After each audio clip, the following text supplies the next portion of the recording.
Good evening, I am S. Planter, coach of the Dallas Staryu, and this is our team builder video for week 3 versus the Philadelphia Flygons. The team my opponent could bring is Mega Gallade, Gengar, Mamoswine, Volipede, Crobat, Venusaur, Flygon, Slurpuff, Dusclops, and Probopass. Now, looking at my opponent's team, I immediately see that my opponent is extremely weak to Psychic, Ghost, and Flying. That makes Mega Pinsir extremely useful. That also makes Miss Magus very useful. So I knew I wanted to bring those. I also wanted to bring Cresselia because Cresselia is able to wall almost everything. Once Gengar is taken care of, then Cresselia can wall the entirety of my opponent's team, Gengar and Scolipede, once Gengar and Scolipede are taken care of. So I am expecting my opponent to bring the Mega Gallade, the Gengar, either the Mamoswine or the Flygon. I do not think they'll bring both, and I do believe that it'll either be Focus Sashed or Scarfed.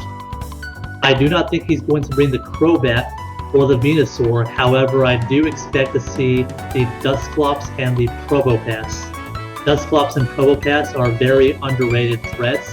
They're very good walls, very, very bulky, and I'm going to have to make sure that I build my team to be able to deal with those if they come in. Now, he could bring the Slurpuff, that is a thing. I think he could use it quite effectively, but I think he's going to find it's going to be very risky with how much offense I have to try to bring that in to set up a belly drum. But we'll see. Now, Mega Gallade, I think that if he does bring this, I do believe he will, it will be some kind of offensive set, and I'm expecting either Psycho Cut or Zen Headbutt, one or the other. I expect the Ice Punch. I think the Ice Punch would be good for him because it will 2-hit KO a physically defensive Zapdos, as well as do a number on things like Mega Pinsir and Hydreigon. I think that he's going to bring Night Slash for the Cresselia, and I think that the last move will either be Swords Dance or Bulk Up. However, we could see Shadow Sneak. He could bring the Close Combat, but I do not think it's going to be useful for him this week. For the Gengar, I expect this to be very offensive, but I also expect it to have some tricks up its sleeve. I do think he's going to be packing the Shadow Ball, because if he's running Calcs, he will realize that a fully special attack Shadow Ball is the only way that he's going to 2-hit KO my Cresselia unless he Choice Bands or Choice Specs something else. I do think that either the Focus Blast or the Dazzling Gleam will come. And for the last two moves, I think it's probably going to be something cheeky. Things like Will-O-Wisp, Confuse Raid, Destiny Bond are all possibilities. But we will see. We could even see Substitute. That could be a thing that he runs. We will just have to see when that Gengar does come, what he wants to do. For the Scolipede, I think he's going to lead with it, and I think he's going to try to Baton Pass a speed boost into something right from the get-go. If he does have the Scolipede, I do have a plan for that and how to lead off, but I do think that it's going to have the Bug-type Stab, Mega Horn or Pin Missile, and I think it's going to have Protecting Baton Pass, and for the last slot, I think it's going to be Swords Dance, but we could also see the Earthquake or the Rock Slide. If anything, I think it's going to be the Rock Slide for Mega Pinsir, because I have a lot of Levitators. I don't think it makes a whole lot of sense for him to bring Earthquake. However, it is useful against the right mons. My Emboar, my Tentacruel, for example, all very weak to Earthquake. So is Cobalion. I do think he's going to bring, as his wall core, the Dusclops with the Eviolite and the Probopass. For the Probopass, he's going to have to be very careful about the ground type attack and the fighting type attack because they are quad weak. Probopass is quad weak to both those types. But you know, this is a team that I'm going to be investing heavily in the coverage that he's most weak to. And I do have to have an answer for that, otherwise Probopass will wall me completely. I think it's going to be his Stealth Rock Setter. I also think he's going to have either T-Wave or Toxic, and Volt Switch and Power Gem. That's what I'm expecting out of Probopass. And for Dusclops, I don't know exactly what he's going to bring. I do think it's going to have Pain Split and Will-O-Wisp at the least. Other things he can bring is Ice Beam. There's a number of different attacks that he can bring. He could also have Calm Mind set up. Dusclops does wall Cobalion very well, and it's very bulky, very difficult to deal with. However, both of these walls have no means of reliable recovery, so I think we're good. And finally, for the Mamoswine or the Flygon, I think it's going to be one or the other. He could bring both, but I think it's going to be one. And I do believe it's going to be Choice Scarfed to try to catch me off guard. I think Flygon is his better choice because a Flygon with Outrage, Earthquake, Stone Edge, and U-Turn, or even Crunch instead of U-Turn, will hit the majority of my team. In fact, I think that actually hits the entirety of my team very hard, super effectively even. And with the Choice Scarf, he will outspeed everything. And if it's a Mamoswine, Earthquake, Ice Crash, Knockoff, and Ice Shard would be a good set for him. Those are the sets I would expect. We could also see Focus Sash, but now let's get into my team and how I'm going to plan to face the Philadelphia Flygons this week.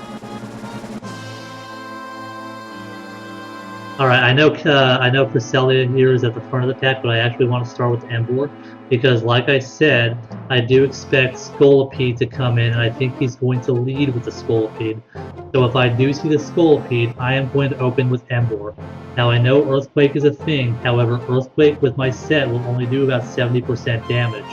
And if I can get rid of the Scolipede off the bat, then that's one less thing that can take out Cresselia. Cresselia is only 2-hit KO'd by the Scolipede if it's max attack invested, and the Gengar. So this Emboar is running Flare Blitz, Sucker Punch, Will-O-Wisp, and Yawn. Now, with a Scolipede, if he does lead with it, he's going to protect first to get that speed boost. I can hit the Flare Blitz. I'm going to have him think that I am Scarfed, so that he'll want to switch out into something to resist that Flare Blitz. And he only has a couple of options to do so. It's really either Probopass, which is very risky because I could have the superpower, or the Flygon. The Flygon would actually be a very good switch for him. So that is why I am running Will-O-Wisp to try to catch a physical attacker off guard, and Yawn. If I feel like Will-O-Wisp is not the play, I can Yawn to force my opponent to switch out or fall asleep. Either way, it does a pretty good job at negating that speed boost that he would be getting. Sucker Punch is there for if I get everything in range for Sucker Punch, Emboar can actually clean up. And that's I really need about 30% on everything. Gengar is also O-code by Sucker Punch with this set. I'm not running any other attack moves because I don't need it. Flare Blitz does hit everything very hard except for the Probopass, and even Probopass is, it does maximum 48%. Probopass doesn't have very reliable recovery, and it's not going to appreciate taking a few of those. And Probopass is also weak enough that it's not going to really hit back very hard, even if it's running the Earth Power. Alright, I'm going to go into Cresselia now. Cresselia is going to be my wall for this. Now this week I am running, and we actually just lost our connection there, so I'm going to reconnect. Okay, so now we are going to go into Cresselia. Cresselia is my designated wall for this match. I think Cresselia walls my opponent's team very well. There's a few things I need to watch out for, but even super effective hits with a defensive spread, the only thing I really have to fear is the Gengar. And I do have a plan for the Gengar. So I'm running Future Sight instead of Psychic. Future Sight, as you know, it is a base 120 Psychic type attack that actually connects 2 turns later. I do believe that this will allow me to maintain momentum on my side of the field, because my opponent's not going to want to stay in on the turn that the future sight's coming if it's going to do a great deal of damage, if it's going to be super effective. It basically forces my opponent to either switch or have a lot of damage taken to one of his mons. I'm running the Icy Wind. Icy Wind does hit Flygon very well. I can take anything that Flygon wants to throw at me. And I also get the speed drop most of the time. So with that speed drop, I can negate some of my opponent's faster Pokemon. I'm running the Thunder Wave. I do want to try to maintain speed control at all times. Thunder Wave will slow down things like Mega Gallade, the Gengar if it switches in on me, and the Crobat if he brings it. However, I cannot Thunder Wave the Mamoswine or the Flygon, so I have to be very careful about that. And obviously I have the Moonlight for healing. I only have 8 of those, so I can't stall for too long. However, I do believe that Moonshine is going to effectively wall my opponent's team once I get that Gengar out of the way, the Gengar and the Scolipede. We are once again running Sir Dickpinch. He is the league leader in kills so far with 8 kills on the season, and I think he's going to probably get a few more kills this match. Mega Pinsir is an absolute beast. I'm not running Swords Dance this week because I do not think I'm going to have very many opportunities to set it up. But I am running the Return, the Quick Attack, the Close Combat for the Probopass, and the Substitute. Substitute is basically if I'm in on Dusknoir, I can set up a Substitute to avoid being burned. Yeah, there's not much to say about Mega Pinsir. It's Mega Pinsir doing what Mega Pinsir does. I just have to make sure I actually Mega Evolve on time this match because, last time I didn't the first turn you're supposed to. It didn't matter because I didn't go for an attacking move, but I have to make sure I actually check that box this time. Next we have Minerva. Minerva is turning out to be the best NU pick ever. I absolutely love this Pokemon. I think it's an excellent one. Minerva gives me the coverage that I need to hit everything on my opponent's team super effectively. And I was going to run a Choice Scarf on this, however I decided to run an Expert Belt because I believe if I can get my opponent's faster threats Thunder Wave, or if I can get the Tailwind set up, then I can actually sweep up with Minerva very well, and I want to be able to switch up attacks. I have the Shadow Ball. Shadow Ball does OHKO the Gengar. I just have to make sure that I'll be able to outspeed it. I'm running Psychic because Psychic hits 4 Mons on my opponent's team super effectively, and he really doesn't have any reliable switches. He has no Dark type attacks, so nothing's immune to it. I'm running Icy Wind. Icy Wind will only do about 60% to the Flygon.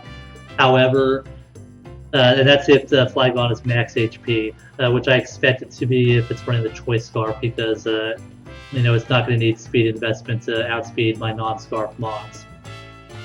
But the Icy Wind, if I bring Miss Magus in and I want to do that on an expected switch, then I can get that speed drop, and that'll allow Miss Magus to possibly get a kill on the incoming Mon.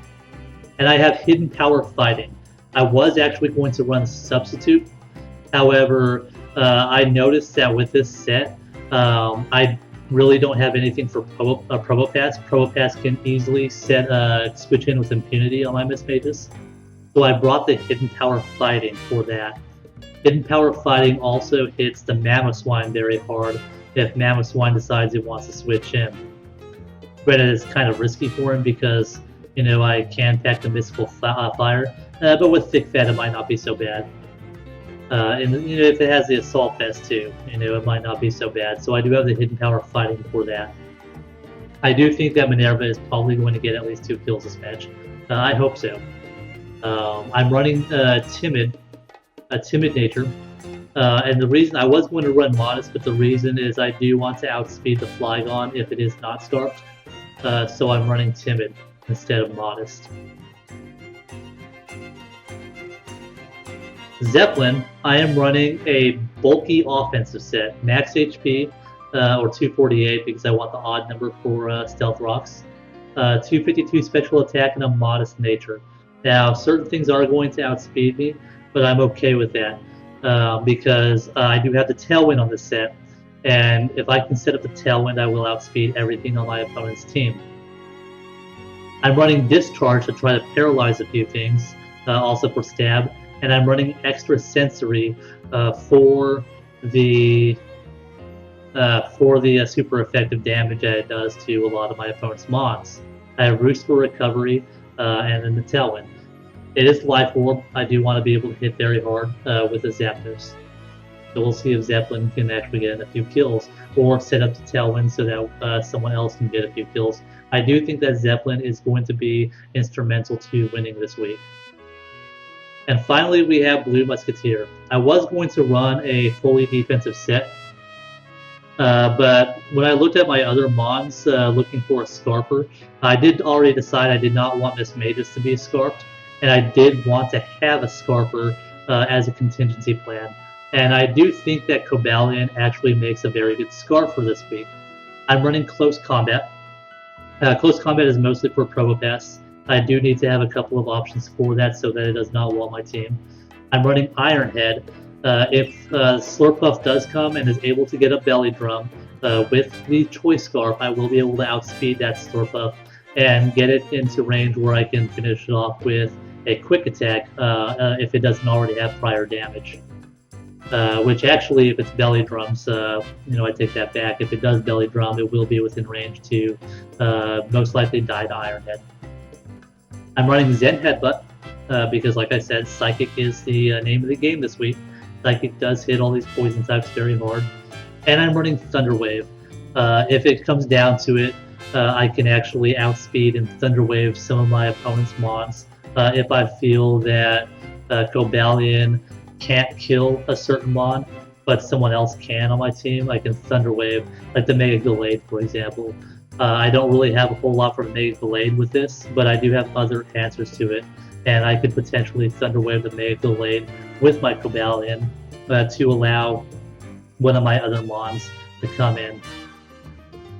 So that is my team. I am trying to have the match this week on Wednesday, but we'll see. Either way, this Team Builder video will be up once the match already has been finished, and the match video itself will be up on Sunday. I do think that this is going to be a third win for us. I do think we're going to be 3-0, but anything could happen. I must not take my opponent lightly, because even though I have a good matchup against him, if I underestimate him, it could come back to bite me. So leave your comments down below. Tell me what you think of my sets. Any comments. And leave a like and subscribe if you want to see more. This is Esperancer of the Dallas Staryu, and a new Staryu is rising.